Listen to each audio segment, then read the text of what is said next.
ओम नमो भगवते वासुदेवाय। सातवां अध्याय समुद्र मंथन का आरंभ और भगवान शंकर का विषपान।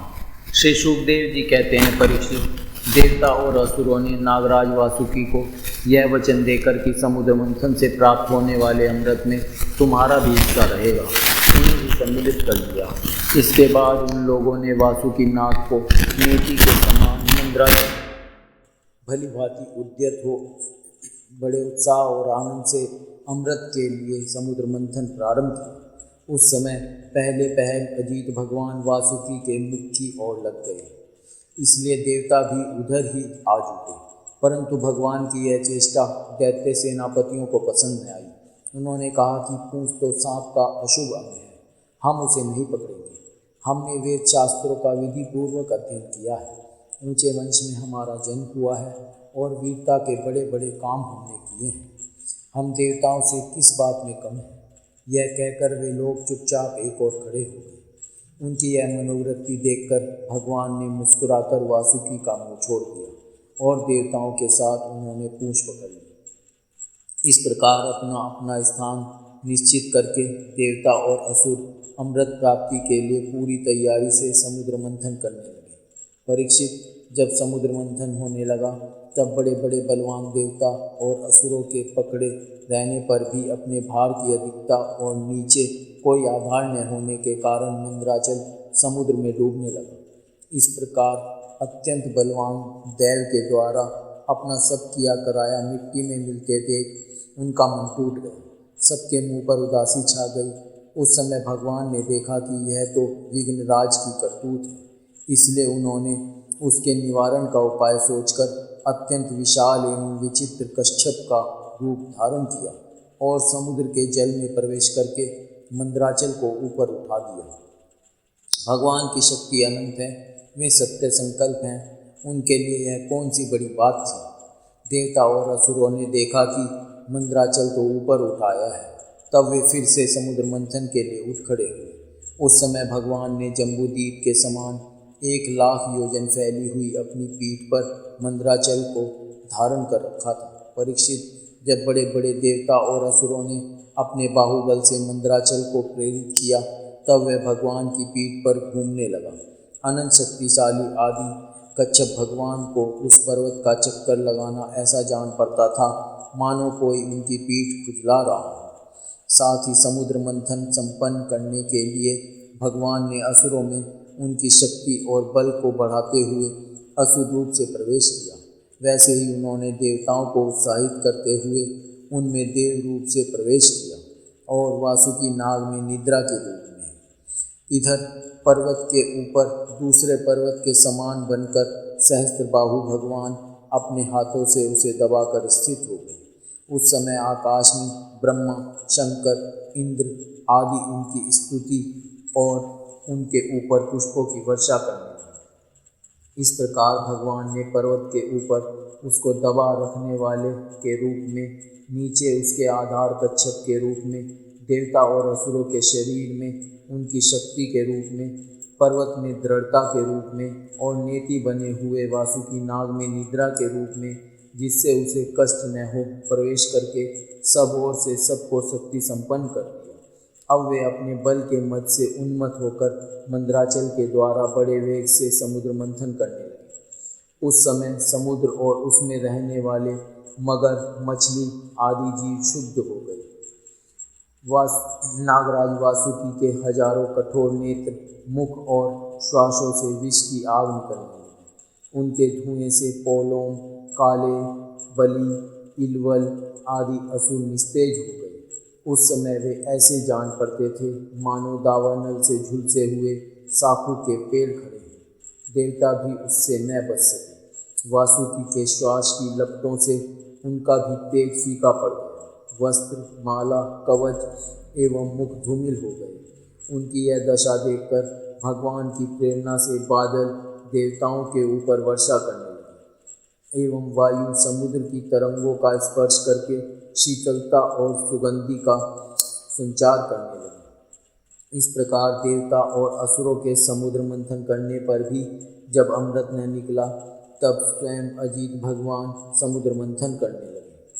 मेघ के समान सांवले शरीर पर सुनहला पीताम्बर, कानों में बिजली के समान चमकते हुए कुंडल, सिर पर लहराते हुए घुंघराले बाल, नेत्रों में लाल लाल रेखाएं और गले में वनमाला सुशोभित हो रही थी। संपूर्ण जगत को अभयदान करने वाले अपने विश्व विजयी भुजदंडों से वासुकी नाग को पकड़कर तथा कूर्म रूप से पर्वत को धारण कर जब भगवान मंदराचल की मथानी से समुद्र मंथन करने लगे, उस समय वे दूसरे पर्वतराज के समान बड़े ही सुंदर लग रहे थे।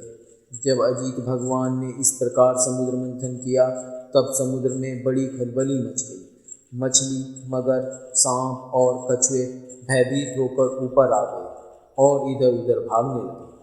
तिमी, तिमिंगिल आदि मत्स्य, समुद्री हाथी और ग्रह व्याकुल हो गए। उसी समय पहले पहल हालाहल नाम का अत्यंत उग्र विष निकला। वह अत्यंत उग्र विष दिशा विदिशा में ऊपर नीचे सर्वत्र उड़ने और फैलने लगा। इस असह्य विष से बचने का कोई उपाय भी तो न था। भयभीत होकर संपूर्ण प्रजा और प्रजापति किसी के द्वारा त्राण न मिलने पर भगवान सदाशिव की शरण में गए। भगवान शंकर सती जी के साथ कैलाश पर्वत पर विराजमान थे।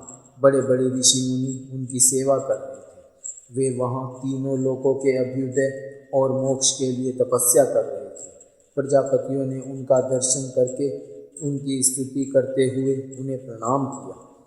प्रजापतियों ने भगवान शंकर की स्तुति की। देवताओं के आराध्य देव महादेव, आप समस्त प्राणियों के आत्मा और उनके जीवन दाता हैं। हम लोग आपकी शरण में आए हैं। त्रिलोकी को भस्म करने वाले इस उग्र विष से आप हमारी रक्षा कीजिए। सारे जगत को बांधने और मुक्त करने में एकमात्र आप ही समर्थ हैं। इसलिए विवेकी पुरुष आपकी ही आराधना करते हैं, क्योंकि आप शरणागत की पीड़ा नष्ट करने वाले एवं जगत गुरु हैं। प्रभु, अपनी गुणमयी शक्ति से इस जगत की सृष्टि, स्थिति और प्रलय करने के लिए आप अनंत एक रस होने पर भी ब्रह्मा, विष्णु, शिव आदि नाम धारण कर लेते हैं। आप स्वयं प्रकाश हैं। इसका कारण यह है कि आप परम रहस्यमय ब्रह्म तत्व हैं। जितने भी देवता, मनुष्य, पशु, पक्षी आदि सत अथवा असत चराचर प्राणी हैं, उनको जीवन दान देने वाले आप ही हैं। आपके अतिरिक्त सृष्टि भी और कुछ नहीं है, क्योंकि आप आत्मा हैं। अनेक शक्तियों के द्वारा आप ही जगत रूप में भी प्रतीत हो रहे हैं, क्योंकि आप ईश्वर हैं, सर्वसमर्थ हैं। समस्त वेद आपसे ही प्रकट हुए हैं। इसलिए आप समस्त ज्ञानों के मूल स्रोत, स्वतः सिद्ध ज्ञान हैं। आप ही जगत के आदि कारण, महतत्व और त्रिविध अहंकार हैं। एवं आप ही प्राण, इंद्रिय, पंच महाभूत तथा शब्दादि विषयों के भिन्न भिन्न स्वभाव और उनके मूल कारण हैं। आप स्वयं ही प्राणियों की वृद्धि और ह्रास करने वाले काल हैं। उनका कल्याण करने वाले यज्ञ एवं सत्य और मधुर वाणी। धर्म भी आपका ही स्वरूप है। आप ही ए उ में इन तीनों अक्षरों से युक्त प्रणव अथवा त्रिगुणात्मिका प्रकृति है, ऐसा वेदवादी महात्मा कहते हैं। सर्वदेव स्वरूप अग्नि आपका मुख है। तीनों लोकों के अभ्युदय करने वाले शंकर, यह पृथ्वी आपका चरण कमल है। आप अखिल देव स्वरूप हैं। यह काल आपकी गति है, दिशाएं कान हैं और वरुण रसनेन्द्रिय है। आकाश नाभि है, वायु श्वास है, सूर्य नेत्र है और जल वीर्य है। आपका अहंकार नीचे ऊंचे सभी जीवों का आश्रय है। चंद्रमा मन है और प्रभु स्वर्ग आपका सिर है। वेद स्वरूप भगवान, समुद्र आपकी कोख है, पर्वत हड्डियाँ हैं, सब प्रकार की औषधियाँ और घास आपके रोम हैं। गायत्री आदि छंद आपकी सातों धातुएं हैं और सभी प्रकार के धर्म आपके हृदय हैं। स्वामी सद्योजात आदि 5 उपनिषद ही आपके तत्पुरुष, अघोर, सद्योजात, वामदेव और ईशान नामक 5 मुख हैं। उन्हीं के पद छेद से 38 कलात्मक मंत्र निकले हैं। आप जब समस्त प्रपंच से उपरत होकर अपने स्वरूप में स्थित हो जाते हैं, तब उसी स्थिति का नाम होता है शिव। वास्तव में वही स्वयं प्रकाश परमार्थ तत्व है। अधर्म की दंभ, लोभ आदि तरंगों में आपकी छाया है, जिनसे विविध प्रकार की सृष्टि होती है। वे सत्व, रज और तम आपके 3 नेत्र हैं। प्रभो, गायत्री आदि छंद रूप सनातन वेद ही आपका विचार है, क्योंकि आप ही सांख्य आदि समस्त शास्त्रों के रूप में स्थित हैं और उनके कर्ता भी हैं। भगवान, आपका परम ज्योतिर्मय स्वरूप स्वयं ब्रह्म है। उसमें न तो रजोगुण, तमोगुण एवं सत्वगुण है और न किसी प्रकार का भेदभाव है। आपके उस स्वरूप को सारे लोकपाल, यहाँ तक कि ब्रह्मा, विष्णु और देवराज इंद्र भी नहीं जान सकते। आपने कामदेव, दक्ष के यज्ञ, त्रिपुरासुर और कालकूट विष, जिसको आप अभी अभी अवश्य पी जाएंगे, और अनेक जीवद्रोही असुरों को नष्ट कर दिया है। परंतु यह कहने से आपकी कोई स्तुति नहीं होती, क्योंकि प्रलय के समय आपका बनाया हुआ यह विश्व आपके ही नेत्र से निकली हुई आपकी चिंगारी एवं लपट से जलकर भस्म हो जाता है, और आप इस प्रकार ध्यानमग्न रहते हैं कि आपको इसका पता ही नहीं चलता। जीवन मुक्त आत्माराम पुरुष अपने हृदय में आपके युगल चरणों का ध्यान करते रहते हैं तथा आप स्वयं भी निरंतर ज्ञान और तपस्या में ही लीन रहते हैं। फिर भी सती के साथ रहते देखकर जो आपको आसक्त एवं शमशानवासी होने के कारण उग्र अथवा निष्ठुर बतलाते हैं, वे मूर्ख आपकी लीलाओं का रहस्य भला क्या जाने। उनका वैसा कहना निर्लज्जता से भरा है। इस कार्य और कारण रूप जगत से परे माया है और माया से भी अत्यंत परे आप हैं। इसलिए प्रभु, आपके अनंत स्वरूप का साक्षात ज्ञान प्राप्त करने में सहसा ब्रह्मा आदि भी समर्थ नहीं होते। फिर स्तुति तो कर ही कैसे सकते हैं। ऐसी अवस्था में उनके पुत्रों के पुत्र हम लोग कह ही क्या सकते हैं। फिर भी अपनी शक्ति के अनुसार हमने आपका कुछ गुणगान किया है। हम लोग तो केवल आपके इसी लीला विहारी रूप को देख रहे हैं, आपके परम स्वरूप को हम नहीं जानते। महेश्वर, यद्यपि आपकी लीलाएं अव्यक्त हैं, फिर भी संसार का कल्याण करने के लिए आप व्यक्त रूप से भी रहते हैं। श्री सुखदेव जी कहते हैं, परीक्षित, प्रजा का यह संकट देखकर समस्त प्राणियों के अकारण बंधु देवादिदेव भगवान शंकर के हृदय में कृपावश बड़ी व्यथा।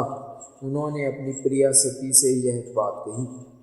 शिवजी ने कहा, देवी, यह बड़े खेद की बात है। देखो तो सही, समुद्र मंथन से निकले हुए कालकूट विष के कारण प्रजा पर कितना बड़ा दुख आ पड़ा है। ये बेचारे किसी प्रकार अपने प्राणों की रक्षा करना चाहते हैं। इस समय मेरा यह कर्तव्य है कि मैं इन्हें निर्भय करूं। जिनके पास शक्ति सामर्थ्य है, उनके जीवन की सफलता इसी में है कि वे दीन दुखियों की रक्षा करें। सज्जन पुरुष अपने क्षणभंगुर प्राणों की बलि देकर भी दूसरे प्राणियों के प्राण की रक्षा करते हैं। कल्याणी, अपने ही मोह की माया में फंसकर संसार के प्राणी मोहित हो रहे हैं और एक दूसरे से वैर की गांठ बांधे बैठे हैं। उनके ऊपर जो कृपा करता है, उस पर सर्वात्मा भगवान श्री कृष्ण प्रसन्न होते हैं, और जब भगवान प्रसन्न हो जाते हैं, तब चराचर जगत के साथ मैं भी प्रसन्न हो जाता हूँ। इसलिए अभी अभी मैं इस विष को भक्षण करता हूँ, जिससे मेरी प्रजा का कल्याण हो। श्री सुखदेव जी कहते हैं, विश्व के जन्म जीवनदाता भगवान शंकर इस प्रकार सती देवी से प्रस्ताव करके इस विष को खाने के लिए तैयार हो गए। देवी तो उनका प्रभाव जानती थी। उन्होंने हृदय से इस बात का अनुमोदन किया। भगवान शंकर बड़े कृपालु हैं। उन्हीं की शक्ति से समस्त प्राणी जीवित रहते हैं। उन्होंने इस तीक्ष्ण हालाहल विष को अपनी हथेली पर उठाया और भक्षण कर गए। यह विष जल का पाप मल था।